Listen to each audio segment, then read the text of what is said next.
Welcome to the On Humans podcast. This is your host, Ilari Mäkelä. When talking about love, we often treat it as a single thing, a single emotion. And there is a certain truth to this, I guess, but it can also be misleading. To really understand our feelings, it can be helpful to learn more nuanced ways to discuss love. Today's guest is Robert Sternberg, a psychologist who does precisely this. Sternberg's theory about the psychological structure of love is used in research and counseling around the world, helping lovers to identify areas of strength and weakness in their relationship. And it was an eye-opener for me, not because it was groundbreakingly new, but because it was groundbreakingly familiar, something that I felt I had always known without having put it into words before. And now I had words. It helped me understand my own relationships better, both past and present. I hope it helps you too. On the other hand, Sternberg's research on hate has an equally eye-opening but perhaps disturbing insight. Love and hate are not opposites. They share a surprising amount. It was a great privilege to discuss these topics with Sternberg himself. He is a very special guest, one of the most cited living psychologists, so it was a great honor to have him on. This episode was produced together with Blake Robertson from Yale University School of Public Health, and he joined us in this conversation. Unfortunately, we were unable to get Professor Sternberg to join us on our online studio platform, and our conversation had to take place over Zoom. This does impact the sound quality. In the beginning, there's also some high-pitched sounds coming from Sternberg's side. He will reveal at some point what they are, and they will go away. I hope they don't disturb the listening experience too much. And indeed, I hope that you enjoy this conversation. I bring to you Robert Sternberg. Professor Robert Sternberg, welcome to the podcast. Thank you. Today I have the pleasure of co-hosting this episode with Blake Robertson, someone who I am eternally envious of, as he has actually sat in many of Robert Sternberg's famous seminars. Blake, great to have you. Thanks for having me. I'm happy to be here. Professor Sternberg, actually, one of the reasons me and Ilari are friends is because we're both living in New Zealand. I guess it was about like a year or a year and a half ago during the pandemic. And I told him I was taking this class on intimate relationships. And he got wide-eyed and started telling me about Sternberg's triangular theory of love. And I said, you're not going to believe this, but I'm actually taking his class right now. And since then, he's now one of my best friends. But that was actually one of the pivotal moments that we started to bond over. And I guess we have you to thank for that. Well, good. I'm glad that it was helpful. Yeah, I have to say that your 1986 paper on the triangular theory of love is the single-only psychology paper that I have been discussing after 9 p.m. with friends just for the fun of it. So thanks for giving it to the world. Maybe actually before we go into the triangular theory of love, you could perhaps tell us a little bit about the background. I guess one way to put it is, if the triangular theory of love was the answer, then what was the problem? So I started off my career studying intelligence, and I tend to study things where I have problems. I studied intelligence. I became interested in that because I did poorly on IQ tests as a child. And I started studying love because I was in a relationship that wasn't going well. That's just the way I work. And originally, I started studying love by importing models from the study of intelligence. And I won't go into that, but basically, so the love work was motivated by trying to figure out what was wrong with the relationship I was in. Okay, well, I think this is also then a good moment to introduce this theory to the audience. So I'm sure you've done this many times, but Professor Sternberg, in your own words, what is the triangular theory of love? Triangular theory, which has since been expanded, but the original theory is that love has 3 components. One is intimacy, which is sort of a friendship thing. It's you're trusting someone, you're confiding in, you're feeling close to them, you're feeling like you connect, like you bond. The second component is passion, which is how excited you are about a person, not necessarily sexually, but maybe sexually. It's that you feel like you can't live without them, that You feel addicted to them. You feel like they're just necessary for your life. They get you really excited. You just feel this need to be with them. The third component is commitment, and that is that you're in it for the long term, no matter what happens. So if they get sick or you get sick or things go to crap, your finances go bad, you just didn't see the problems which would be coming up, which is most relationships, you're determined to stick with it. And the basic idea of the theory is that different combinations of those three components yield different kinds of love. So if you just have intimacy, it's a friendship, a really good friendship, but a friendship. If you just have passion, it's an infatuation, infatuated love. And many of us have been there. I certainly have been. Those usually don't work out so well. If you just have commitment, I call it empty love, and I've been there too, and those don't work out so well either. It's where you're committed, but there's nothing more left. Whatever else might have been there once is gone.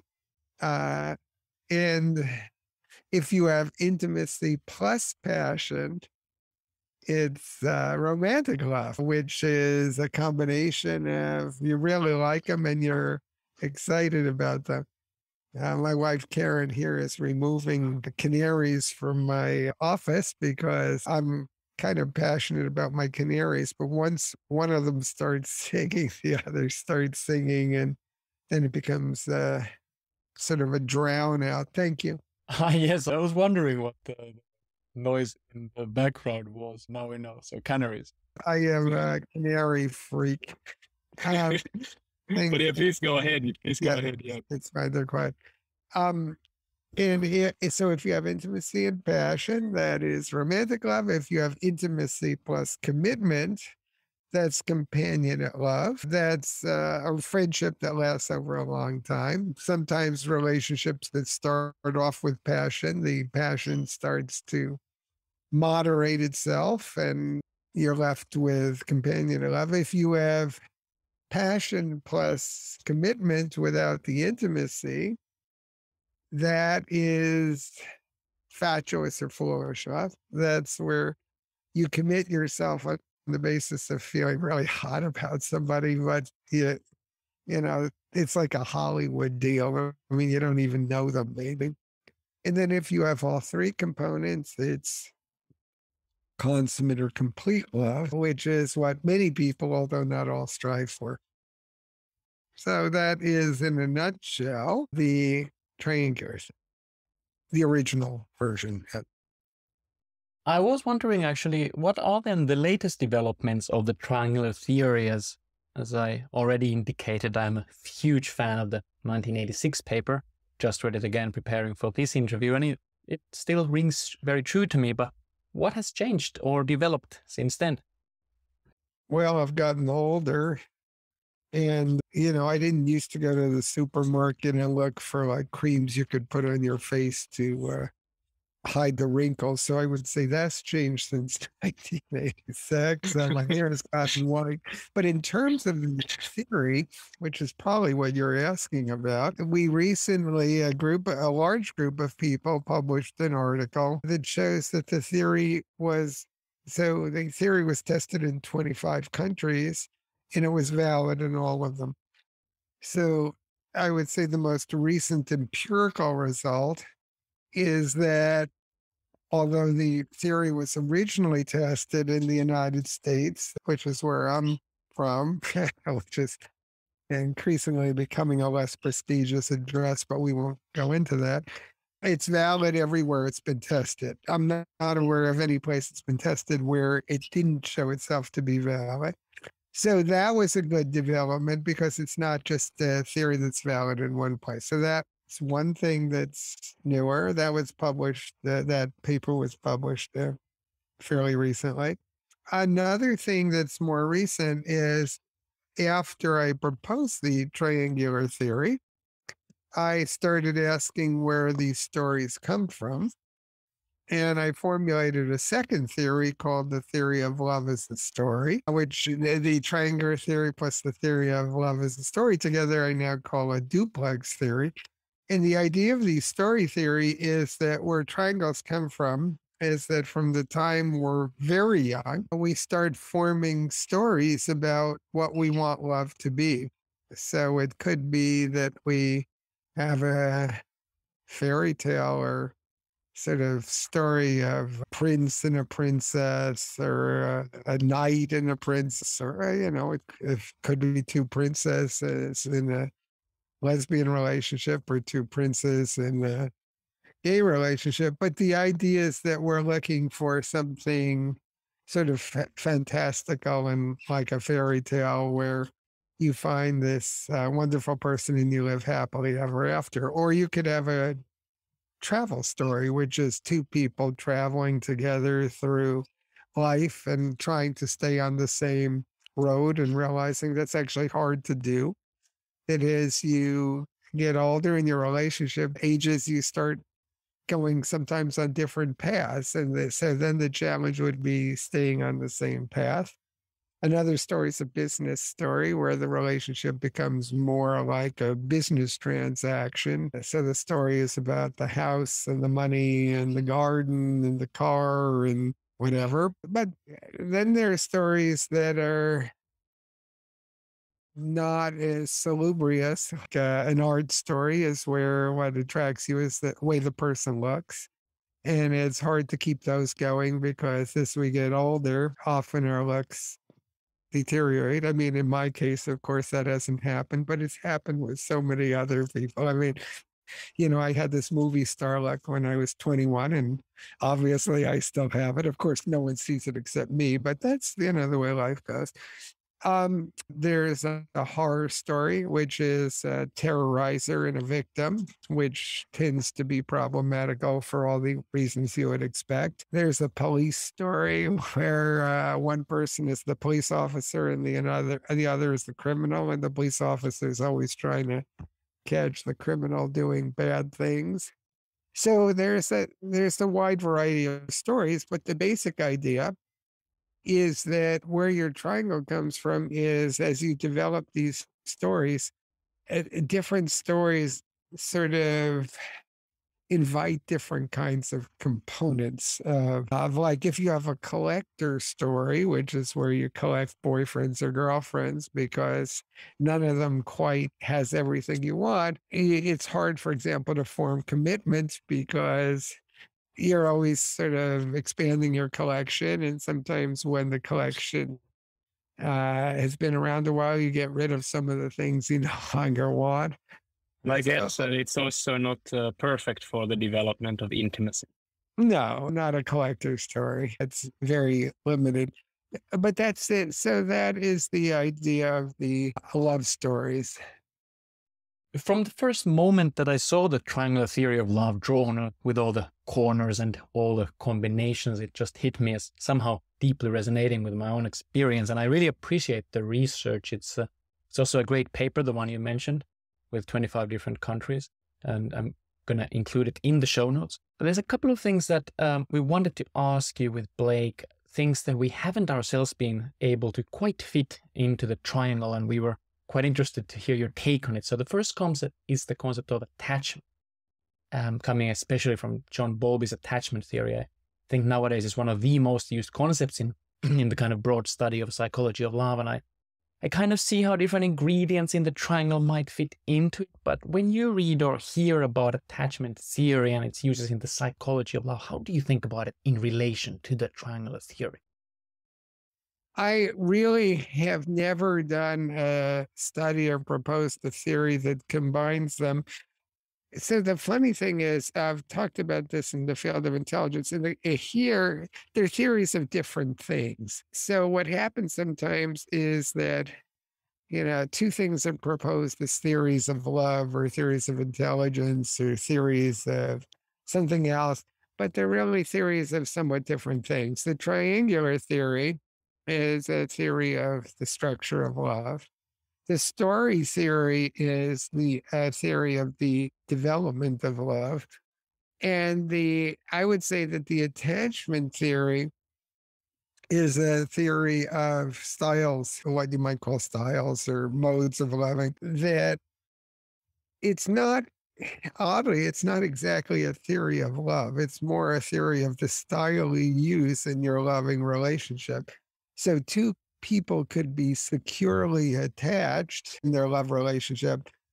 I don't see that as a kind of love, but rather a way of loving. Or someone might be, they might have had an avoidance style with their mother in their infancy, and that led to avoidance style or avoiding an attachment pattern in adulthood.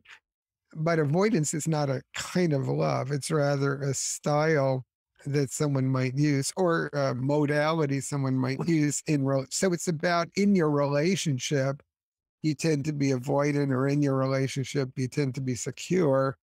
But I don't think it's not a theory of the same thing. So I see it as complementary. It's true in almost any field. Things are presented sometimes or seem to be competitive where they really aren't. In my work on intelligence, Howard Gardner's theory has sometimes been, he has the theory of multiple intelligence, is presented as competing with my own theory, but it's a theory of a different thing. And that's what I would say is true here. Attachment theory is a theory of a different thing. It's about how you are in your relationship, in your intimate relationships. That makes a lot of sense. Another thing that we were curious about is that I personally, and me and Ilari were both discussing this, that we've seen relationships that have intimacy, or seemingly have intimacy, have commitment, have the passion, but there seems to be something missing from it. And after talking with Ilari, I think the thing that we found to most often be the case would be respect is missing. How do you feel respect falls into the triangular theory of love? And do you think you can have consummate love with a lack of respect within the relationship? Yeah. Well, where it would fit into the triangular theory of love is into the intimacy component. And the reason for that is that it's really hard to be intimate with someone you disrespect. It's like, how do you trust them? If you don't respect them, are you really going to trust them with your most intimate details about your life? I think part of a good friendship is respect. It's hard to have a good friendship with someone you disrespect. It makes you feel kind of distant from them and certainly not wanting to get too close to them. So that would be, I can't remember if it's an actual, I'd have to look, question in the intimacy component, but that's where it would belong.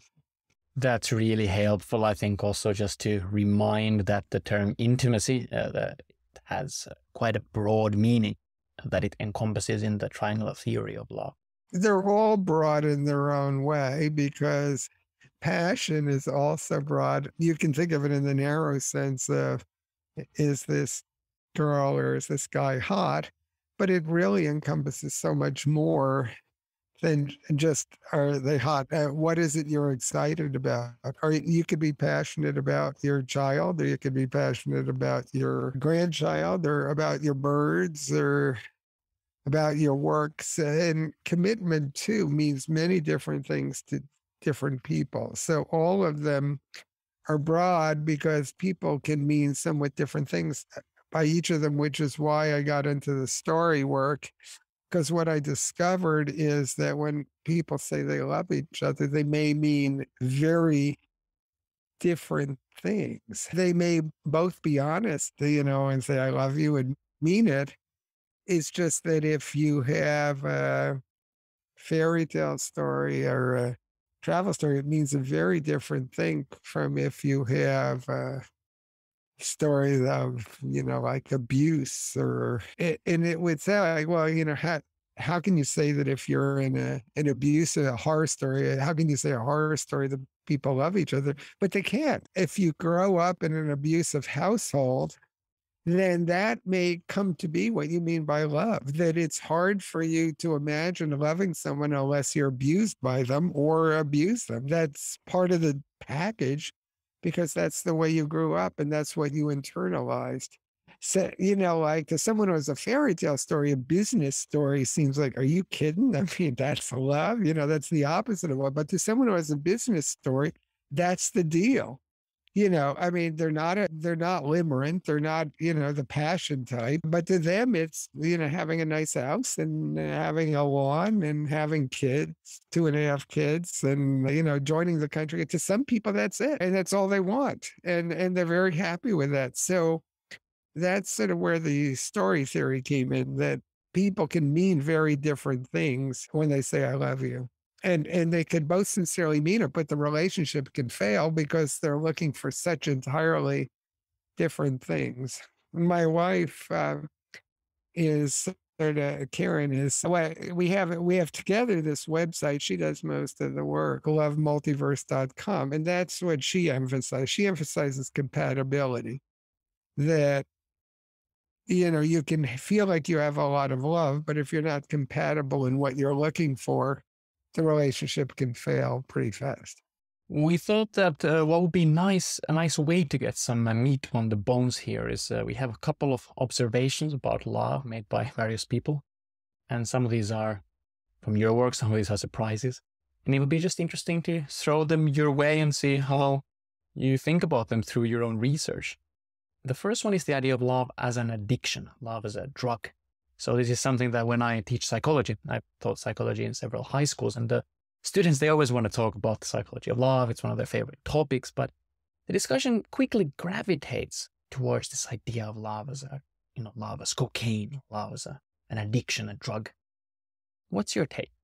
Yeah, I actually discussed that. I think in the paper, but also certainly in my book, the passion component is like an addiction. I actually described the time course of passionate love in terms of an opponent process model that's sometimes used to account for addictions. And the idea is that with any addiction, including love addiction, there are two opponent processes working kind of against each other. One is a quick recruitment process.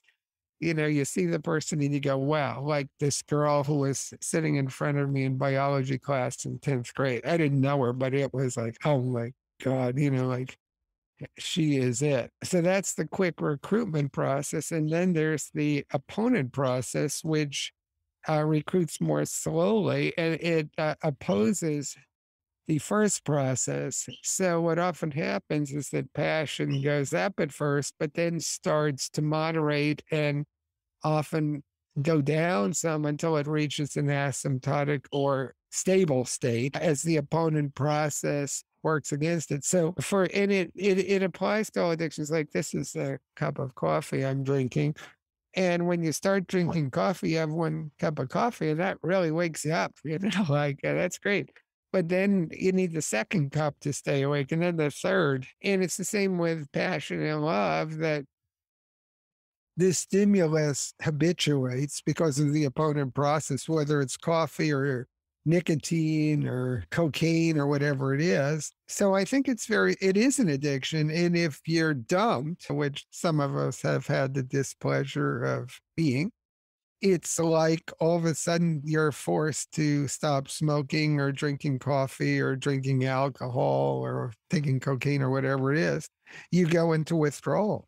And the withdrawal symptoms from being dumped are very similar to those for drugs. You feel like you're way below where you were at the start. And that's because the approach process quickly is gone, but the opponent process is still there. So your motivational state goes below where you were before you met the person. You're in the dumps, and it can take a long time for that opponent process to go back to zero.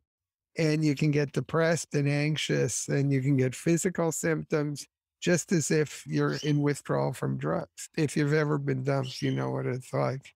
So would it be right to say that it's indeed true that love has this addictive side to it, but that it would be a mistake to say that love can be understood just as an addiction, because it would miss the aspects of intimacy and commitment that are big parts of love, but are not necessarily part of, for example, a coffee addiction? it tells you about the passion component. Intimacy and commitment are not viewed as addictive in the triangular theory, only passion. The other night I went dancing and referencing Dutton and Aaron, the high bridge experiment. I told my friends, I was like, you got to be careful tonight because you're going to find people more attractive. And the reason for this being is because when you find someone attractive, it makes you arouse, your heartbeat increases. And if Yeah, you're a especially at the end of the night when you realize your time is running out. yeah, the clock's ticking. Yeah. Clock's ticking. Yeah. You're dancing. Yeah, you better find someone you can X that one off. But anyway, yeah.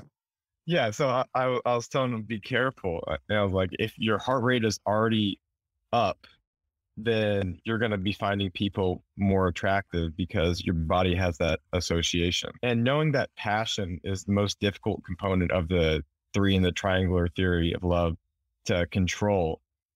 If you're having problems with passion in your relationship, would you recommend going dancing?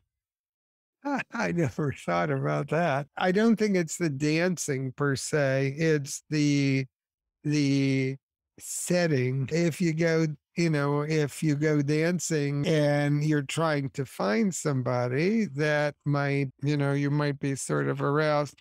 If you're going dancing with somebody you really don't like anymore, it might not have that effect at all. It might be, oh God, I have to dance with this person. I mean, like I've been trying to stay away from them and they don't smell that good either.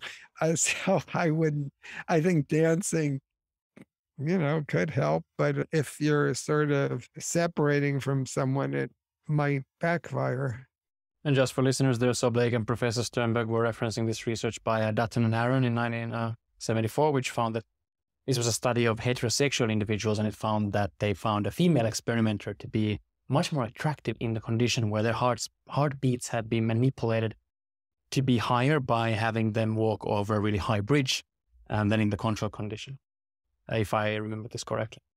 Yeah, that's why I say if you're looking for someone, it's more like the high bridge. But if you go with somebody with whom you're in a failing relationship, I wouldn't count that going on a dancing exposition is going to save the passion in the relationship. As I said, if you're already feeling like, oh God, I have to be close to this person, it might backfire. It might not. We have a couple of quotes about love here from various individuals, and we just wanted to throw these your way and see what you think of them and how you understand them, whether you agree with them or not. The first one comes from Alison Gopnik, a child psychologist, who in a discussion that was perhaps more about parental love, but which I think would also relate to romantic love, she said that, quote, "We don't care because we love because we care."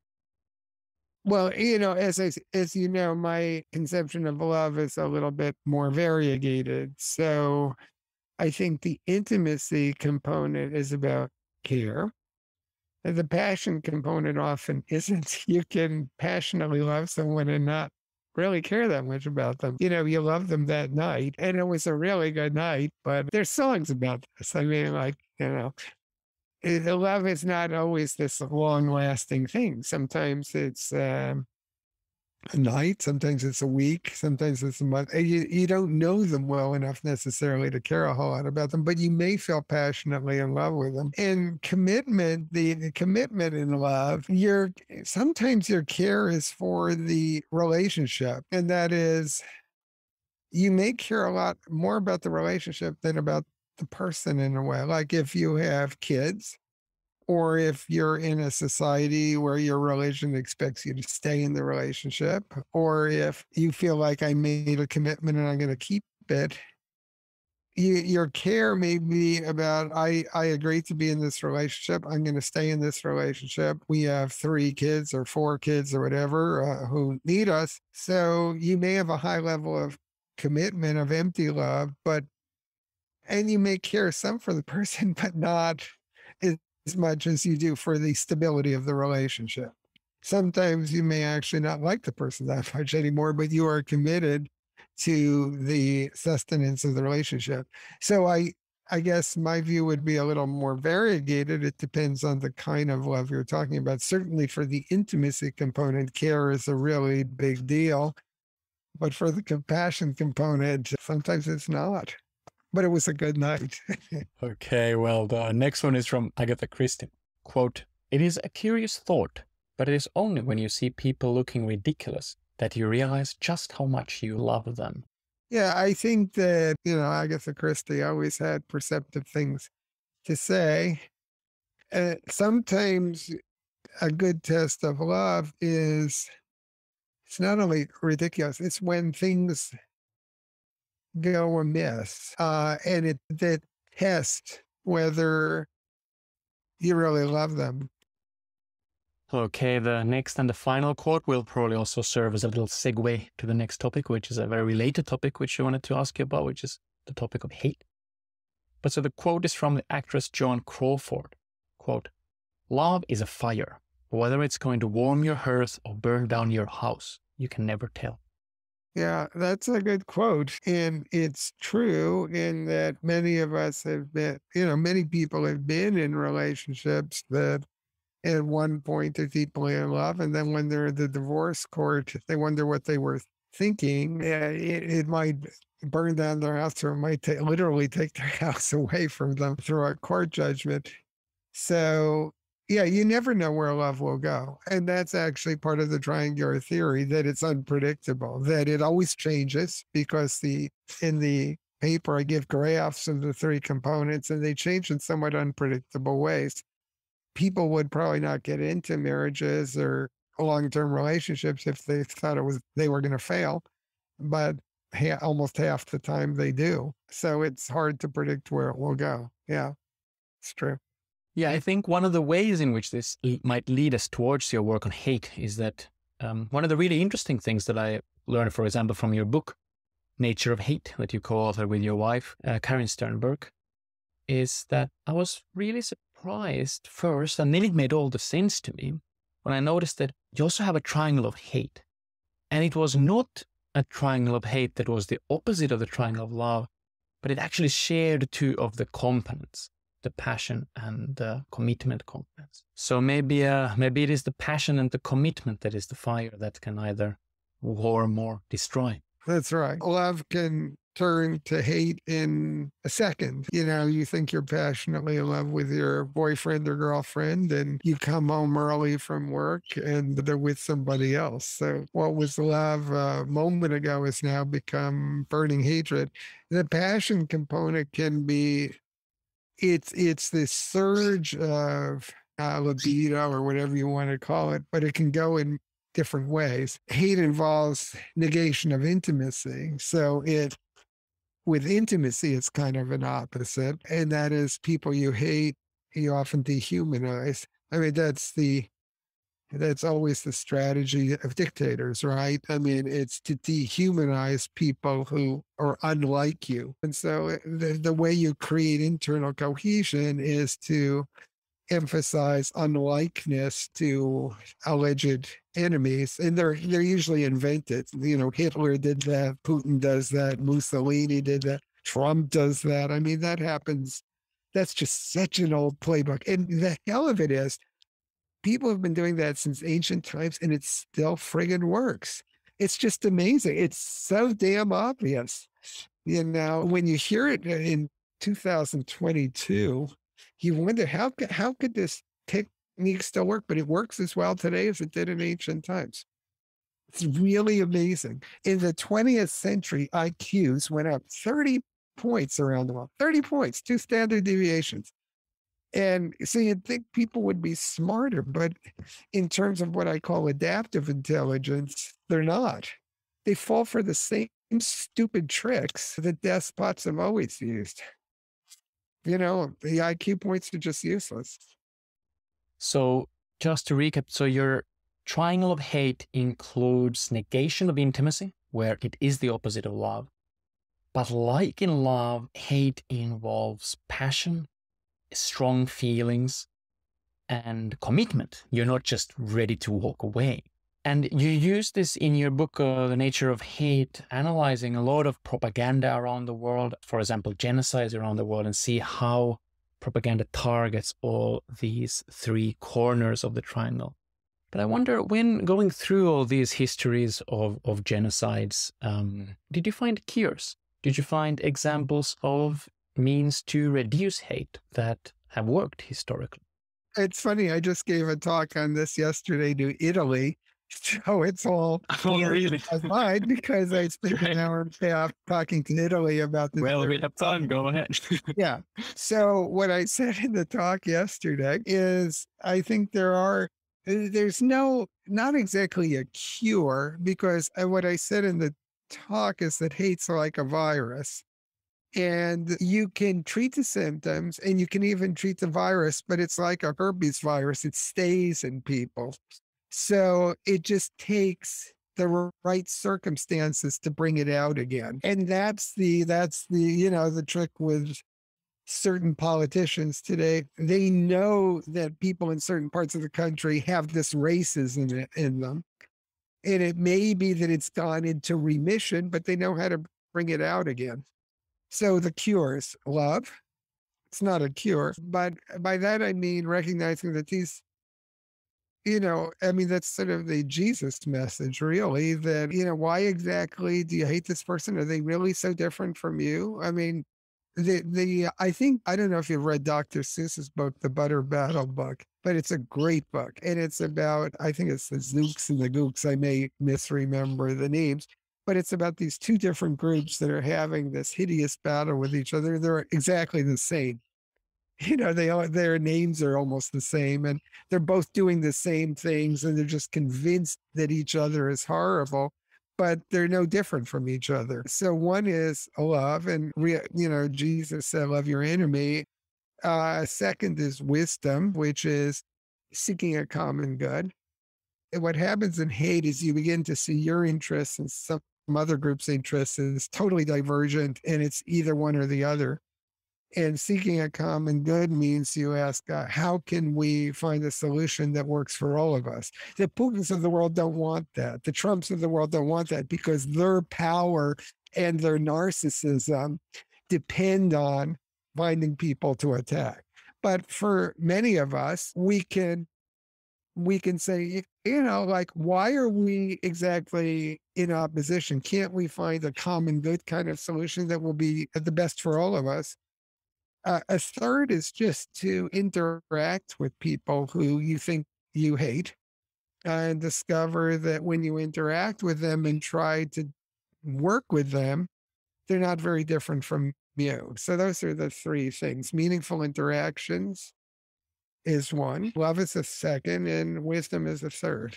Yeah, I really appreciate the meaningful interactions bit, because love and wisdom are great. But these are big words, which means that it's difficult sometimes to implement them in a daily life. But meaningful interactions, it's an everyday idea that we can all get an easy grasp on. I mean, and there's so many great stories about this. One that comes to my mind, I don't know if you would have read the book called The Sun Does Shine by Anthony Ray Hinton. He was a black man in Alabama who was in prison for a good 20 to 30 years on the death row, innocent. There's so much to say about the book, but one story that really stuck with me was he befriended this man called Henry in the prison.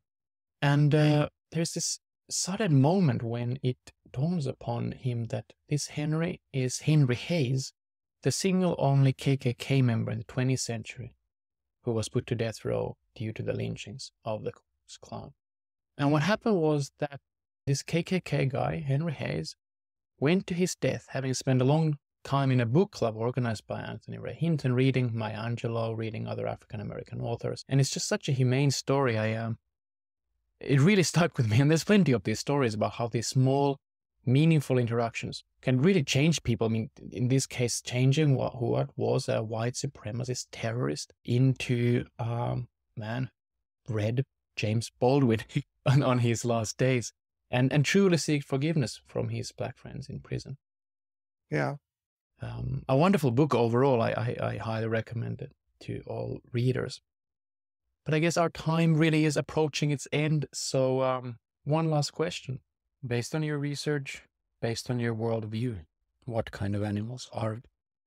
I think that human nature is really variegated, and is we're seeing it's pretty darn easy to bring out the worst in people. And so the main thing is it's not who we are, it's a choice. It's who we decide to be, whether we decide to be blind followers of authoritarian leaders or whether we decide that we want to be creative and wise and adaptively intelligent, that we want to create a better world. We have made a mess of the world. It's getting worse by the day. I'm talking about climate change and pollution, and we continue to do it. And so it's not who we are. It's who we choose to be that is the real issue. And we can either choose to, not care about our children and our grandchildren and let the world fall apart, or we can choose to create a better world. Professor Robert Sternberg, thank you very, very much for taking the time. Thank you. It's good talking to you. Thank you so much. Have a great day. Bye. This was the 7th episode of the On Humans podcast. Thank you for listening until the very end. If you enjoyed it, please consider thinking about a friend or a family member who might enjoy it too. You can either share it with them directly or just mention next time you meet that you heard something they might enjoy. If you haven't done so, please also consider subscribing to the On Humans podcast. This way you will be notified of future episodes, such as one coming up with Helen Fisher about the anthropology and neuroscience of romantic love. Thank you as always for listening. Until next time, take care.